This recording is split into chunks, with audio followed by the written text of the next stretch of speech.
Ah, que alegria podermos começar o dia com a palavra de Deus aberta, não é verdade? Este é o seu programa Reavivados por Sua Palavra, da TV Novo Tempo.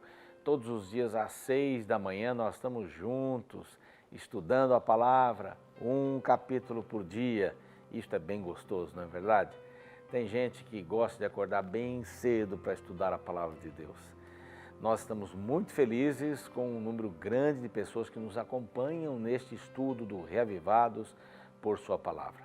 Estamos na TV Novo Tempo, o Canal da Esperança, a TV que tem programas livres para todos os públicos. Estamos numa nova grade, programas novos. O nosso programa mesmo está agora com meia hora para estudarmos mais tempo a Palavra de Deus. Também temos um resumo do capítulo, que vem com uma ilustração muito linda dos nossos parceiros. Queremos agradecer muito a todos eles.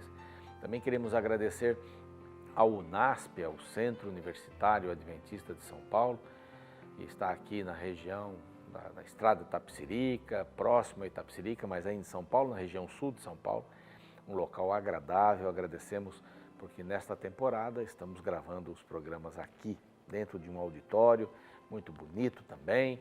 É um colégio que realmente marcou a vida de muita gente, marcou a minha vida e pode marcar a sua vida também. Nós queremos agradecer a você que nos acompanha no Facebook. Facebook, na página da TV Novo Tempo, estamos lá a partir da 00:01. Você pode compartilhar com muita facilidade ali. Também estamos no YouTube, o nosso canal é Reavivados por Sua Palavra NT de Novo Tempo, né? Ali você pode se inscrever e há pessoas que nos acompanham somente no YouTube. É um prazer tê-las conosco. Através das mídias sociais, nosso programa vai para todo mundo. Gente espalhada na Ásia, na África, na Europa, América do Norte, Central. Nós temos muita gente por aí vendo, participando, estudando a Palavra de Deus conosco. Nós queremos agradecer também a todos aqueles que têm se empenhado em divulgar através do WhatsApp.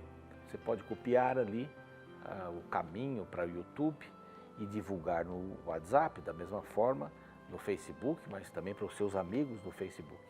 Você pode fazer isto. E assim vamos propagando a palavra de Deus, o reino de Deus, as coisas vão crescendo por aí nesse sentido. Nós vamos ver agora este material preparado por um dos nossos parceiros lá do norte, que tem ilustrado um capítulo da Bíblia, acompanhando exatamente já há vários anos, né? Fazendo esse trabalho graciosamente, fazendo de coração. Gente que acredita que a palavra de Deus pode mudar o coração e pode mudar a vida. Nós então vamos ver este capítulo, anote as lições e nós voltamos em seguida. Deixa eu te contar a história de Eric Lomax, um policial britânico que durante a Segunda Guerra Mundial se tornou prisioneiro em um lugar que depois ficou conhecido como Ferrovia da Morte. A Estrada de Ferro era um projeto japonês, mas que foi construído por milhares de presos de guerra que eram obrigados a trabalhar caso não quisessem ser torturados. Estima-se que 83 mil pessoas tenham morrido enquanto eram explorados durante a construção da ferrovia. Foi lá que Lomax acabou conhecendo Nagase Takashi, um dos seus torturadores. Lomax foi torturado de forma terrível. Seus braços foram quebrados e também os ossos do seu quadril. Lomax sobreviveu às torturas, porém depois do fim da guerra, ele dedicou sua vida a encontrar seus torturadores, e o único que conseguiu achar foi Takashi em 1993, após passar algumas décadas com a ideia obsessiva de vingança. Os dois se encontraram depois de todo esse tempo, justamente na ferrovia que Lomax foi forçado a ajudar a construir. Assim que enxergou o britânico, Takashi começou a chorar e a pedir desculpas compulsivamente. Foi então que Lomax descobriu que depois da guerra, seu inimigo mortal foi condenado e passou a trabalhar na ferrovia à procura de corpos. O incrível aconteceu. Os dois conversaram e perceberam que, de uma forma ou de outra, carregavam grandes traumas da vida durante a guerra e então se tornaram grandes amigos. Essa amizade deu origem a um livro que virou um filme intitulado Uma Longa Viagem. Esta história me lembra uma das principais características do rei Davi, que era a capacidade de tratar com respeito os seus inimigos. No terceiro capítulo do segundo livro de Samuel, encontramos o governo de Davi sendo estendido a todo Israel. Porém, no meio do processo, um de seus soldados mata por vingança um dos inimigos do rei chamado Abner. Porém, contrário ao que muitos imaginavam, Davi não aprovou tal atitude e demonstrou extrema tristeza pela morte de seu rival.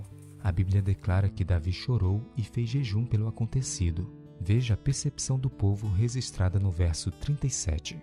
Todo o povo e todo Israel, naquele mesmo dia, ficaram sabendo que não procedera do rei que matasse a Abner, filho de Ner.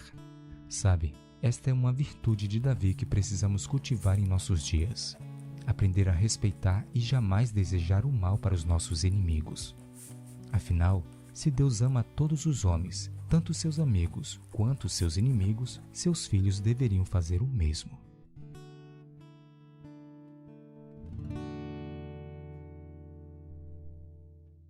Muito bem, já voltamos aqui, mas para anunciar para você o intervalo, que é muito importante, para você conhecer os outros programas da nossa grade. Vou ficar aqui aguardando, daqui a pouquinho a gente se vê.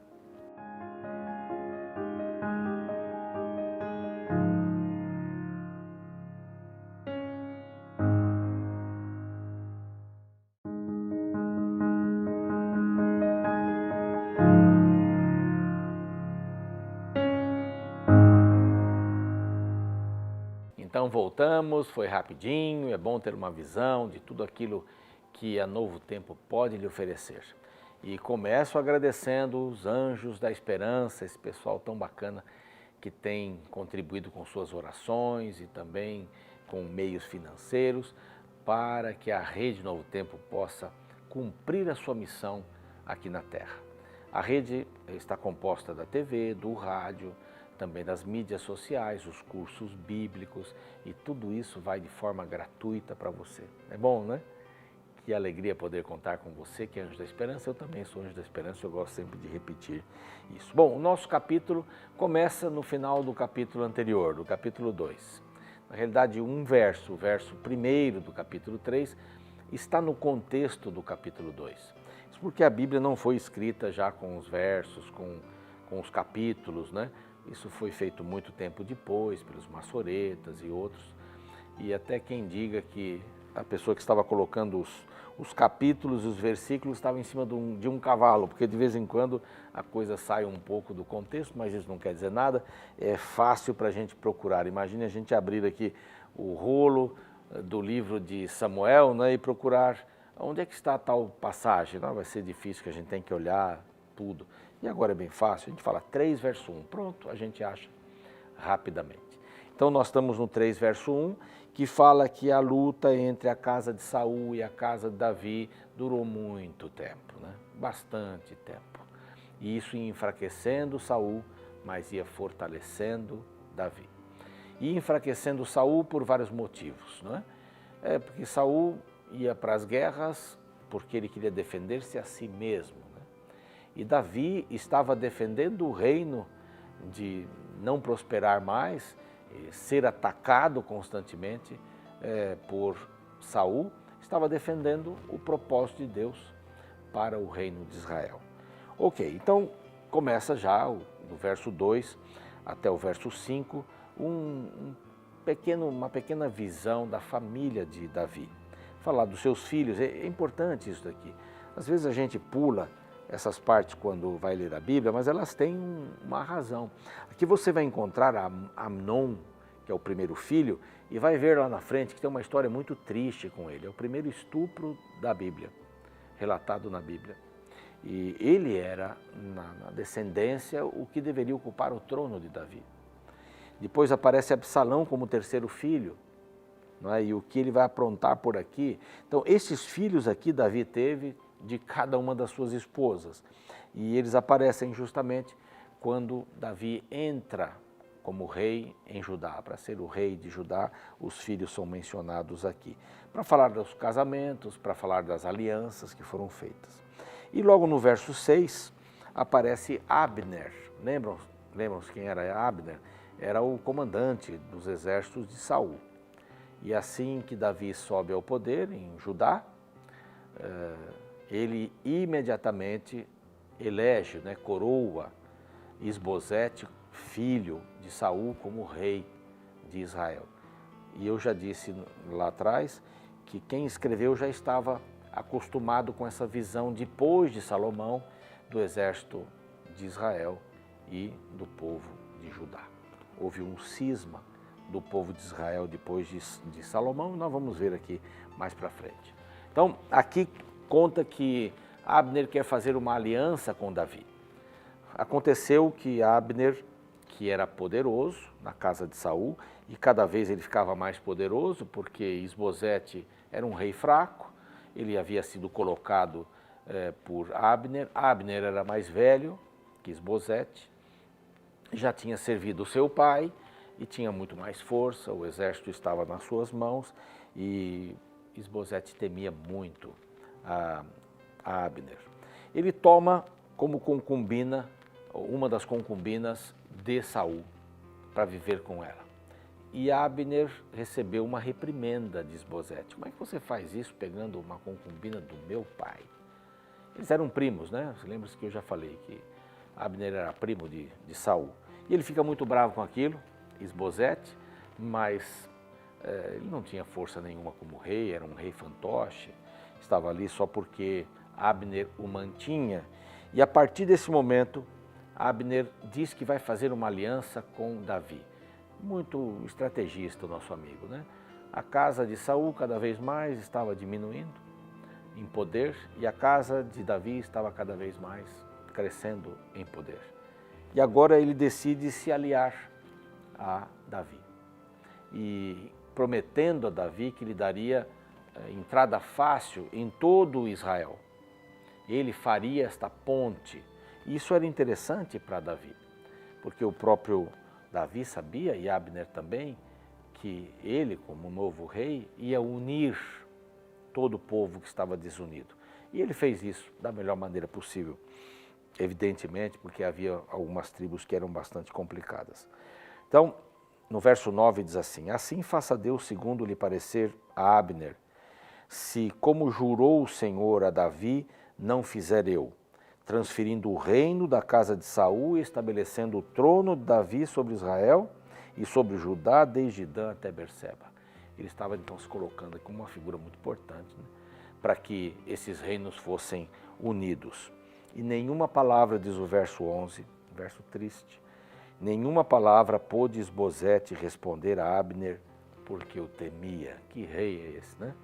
Um rei fantoche, um rei que foi colocado ali. Aliás, Israel teve vários reis fantoches, né? Herodes foi um deles. Roma colocava o rei, mas dominava. E Babilônia também chegou a colocar vários reis que não entendiam nada da relação do homem com Deus, que começaram a fundar Israel espiritualmente, porque acabaram adotando os costumes das nações que estavam ao redor. Isso é importante a gente sempre falar, para não esquecer qual é o propósito de todas as coisas. Israel estava ali para dignificar o nome de Deus, para ser um conduto de Deus para os estrangeiros que passassem por aquele local estratégico, mas o diabo foi lá, colocou um monte de nações bravas, ruins, não penitentes a Deus, pessoas que estavam dispostas a dar seus filhos como sacrifício para os seus deuses. Então Deus disse: tire todo esse povo dali. E com Josué, as várias investidas de Josué, eles não conseguiram tirar esses povos, não tiraram, alguns fizeram alianças e as coisas foram piorando bastante, não é? Agora, esta aliança proposta por Abner para Davi, lhe caiu bem, ele mandou mensageiros para Davi, Davi ouviu esses mensageiros e disse: ok, então antes de qualquer coisa eu quero uma única coisa, que vocês me tragam a minha esposa Mical. Quando Davi venceu Golias, lá atrás, a história de lá atrás agora, né? de outros capítulos lá atrás, quando Davi venceu Golias, a proposta era que quem vencesse este gigante, né, do exército dos filisteus, receberia como prêmio a filha de Saul, Mical.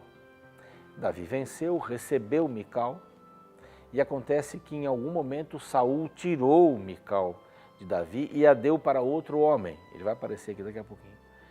Então foi uma afronta tremenda. Davi saiu fugido, enquanto ele estava fugido, Saul pega a sua esposa, que havia ficado, e a deu para uma outra pessoa. Mical nunca teve filhos, né, com ele. E era um relacionamento bem interessante, ele a amava, ele queria estar com ela. Não, ela foi me dada como esposa, eu a quero de volta. Então, se vocês fizerem isso, eu faço aliança com você, Abner, e aí podemos seguir em frente. Eu farei aliança, mas quero isso. Então, Davi não se contentou em escrever só para Abner, ou para falar para Abner, escreveu para esse rei fantoche Isbosete, dizendo, eu quero que ela seja minha esposa, que ela volte, que ela seja devolvida a mim. Não foi um pedido aleatório, eu quero aquela mulher me casar com ela, não, ela foi dada como esposa, ela era primeiramente esposa dele. Então Isbosete mandou tirá-la do seu marido, e aqui vem o nome dela, um nome bastante diferente, Paltiel, esse era o nome dele. A esposa foi levada, e o seu marido, diz aqui o verso 16, seu marido a acompanhou caminhando e chorando após ela até uma cidade chamada Baurim. Aí Abner disse, ó, chega, agora parou, não vai chorar mais, vai-te, volta, e ele voltou. Abner, Paltiel não deveria ter se casado com ela, já que ela era a prometida de Davi e já tinha vivido como esposa de Davi.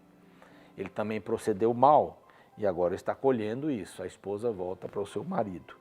Abner reuniu-se com os anciãos e começou a instruí-los dizendo, olha, é o seguinte, Davi é o que vai dirigir e vai unir, Deus falou isso. Deus já havia ungido a Davi e agora nós temos que ceder, nós temos que fazer esta união. Isso com Isbosete sendo rei ainda, né? Não foi deposto, ele estava fazendo um trabalho por trás do rei e disse que ia fazer e fez. Então, veio no verso 20, veio Abner, ter com Davi em Hebrom e 20 homens com ele. E eles tiveram um banquete e se juntaram e foi um momento de muita alegria. Abner agora estava fazendo parte daqueles a quem Davi confiava para unir todo Israel. O propósito de Davi, unir Israel. E unir Israel sem guerra, sem mais matanças. Nós vamos unir agora por um trato, um contrato de paz. E Abner, que era aquele que realmente dirigia a parte norte, Israel, é que estava comandando tudo isso. O verso 22 diz que ele foi em paz, foi embora em paz, enquanto estava chegando um grupo grande que foi para uma batalha. E Joabe estava dirigindo este grupo, trazendo uma porção de despojos da última guerra. A história nos diz que Joabe soube que Abner estivera ali, e lembram-se lá do passado que Abner matou o irmão que estava correndo, aquele homem que corria bastante, que estava ali atrás de Abner, e disse, sai de trás de mim, e ele não saiu, então eu vou me matar, ele matou. Então isso ficou no coração de Joabe. Joabe queria matá-lo. Então ele traiu a Davi nesse momento. Ele saiu da conversa com Davi, depois de repreender, esse homem está aqui, é para matar você, é para criar uma situação, você não está vendo isso e tal. E quando ele saiu, deu ordens para os seus servos, foram até Abner, que estava a caminho, o alcançaram e disseram, volta, porque nós queremos conversar com você. Ele voltou e num dos lugares em secreto, ele foi morto por Abner. Davi não gostou. E vejam que agora volta aquele assunto que eu tinha mencionado. Davi tinha muita preocupação do exemplo. Se a pessoa vai à casa dele e agora morre, vão dizer que foi ele quem matou, quem mandou matar, através de Joabe. E ele claramente disse, Joabe fez o que era mal, aí está um bom homem que quer resolver, mesmo se tem lá seus anseios pessoais, mas vamos resolver uma guerra, sem matar gente, vamos resolver uma situação de separação do povo de Israel, vamos juntar o povo, é isso que eu quero. Então, por isso que eu acreditei em Abner, e Joabe vem matá-lo, caia sobre Joabe o sangue deste homem, deste Abner, que era um bom varão. Eu não tenho nenhuma prerrogativa, não tenho nada nesta história, eu estou isento, todo o problema está com Abner. Ele tinha que dar esse exemplo, porque senão, imagine só, se ele mata alguém que matou o outro, Então o outro vai matar o outro, que matou o outro, e aí não para mais. Davi estava dando um exemplo como um rei, um exemplo nobre, de aceitar alguém que até criou muitos problemas, porque iam resolver um problema maior, que era a separação. E ele diz, olha, que não falte leprosos na casa de Joabe, e que eles não tenham paz. E Joabe realmente, depois daquilo, teve uma queda tremenda. Próxima parte do capítulo é Davi lamentando a morte de Abner. E quando as pessoas viram aquilo, verso 36, todo o povo notou isto e lhe pareceu bem, assim como lhe pareceu bem tudo quanto o rei fez. Todo o povo de Israel e todo o Israel, naquele mesmo dia, ficaram sabendo que não procederia ou procedera do rei que matasse a Abner, filho de Ner. Então, aqui a gente vê um belo exemplo do rei, né? De não concordar com esse tipo de morte, mas a vida de Davi teve muitos reveses, né? A gente encontra alguém que quer fazer o certo, que quer fazer o bem, que não quer instigar a morte de outras pessoas. Mas Davi, infelizmente, vai ter seus probleminhas lá pela frente. E por enquanto a gente tem que agradecer a Deus pelo exemplo que Ele está dando aqui e o exemplo que Ele dá também depois que os problemas aconteceram.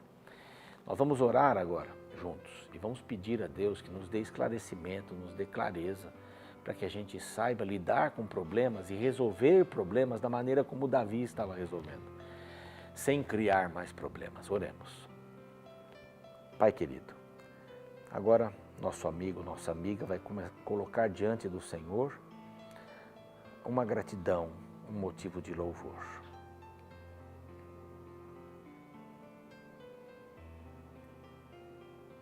Nesta oração conjunta, ainda, Senhor, um pedido, uma luta para vencer, uma culpa para ser perdoada. Ouça, Senhor, também isso.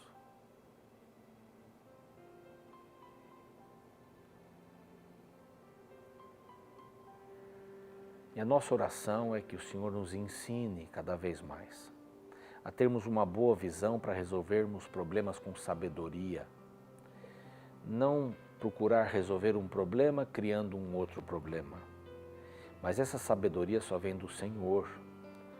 Essa sabedoria vem da Tua Palavra, que pode transformar o nosso coração, que pode nos dar sensibilidade no trato com as outras pessoas e com os problemas que nós enfrentamos.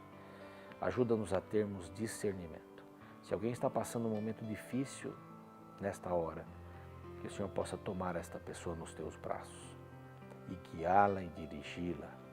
Ajuda-nos para que sejamos Jesus para as pessoas que sofrem e estendamos a nossa mão para elas. Em nome desse mesmo Jesus. Amém.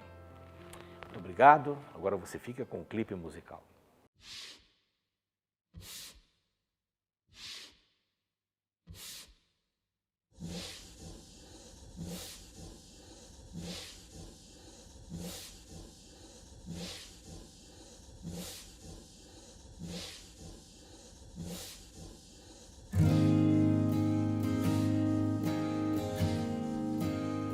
Difícil aceitar, impossível decifrar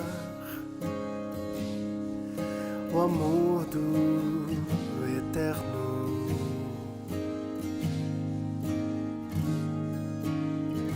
Pois eu só amo o que convém, só amo o que me dá prazer e o que concorda comigo.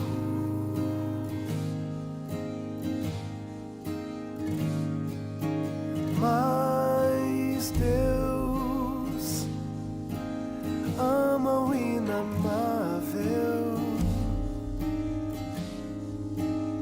tolera o intolerável e aceita a gente como eu.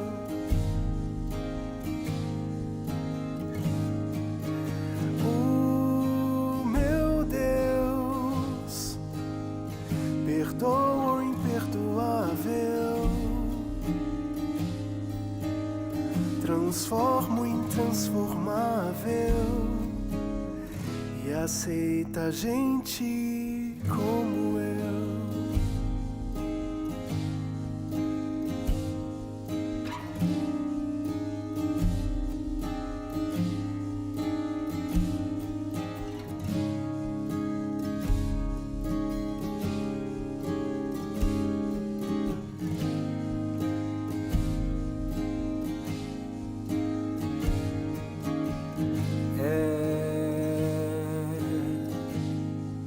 Difícil aceitar,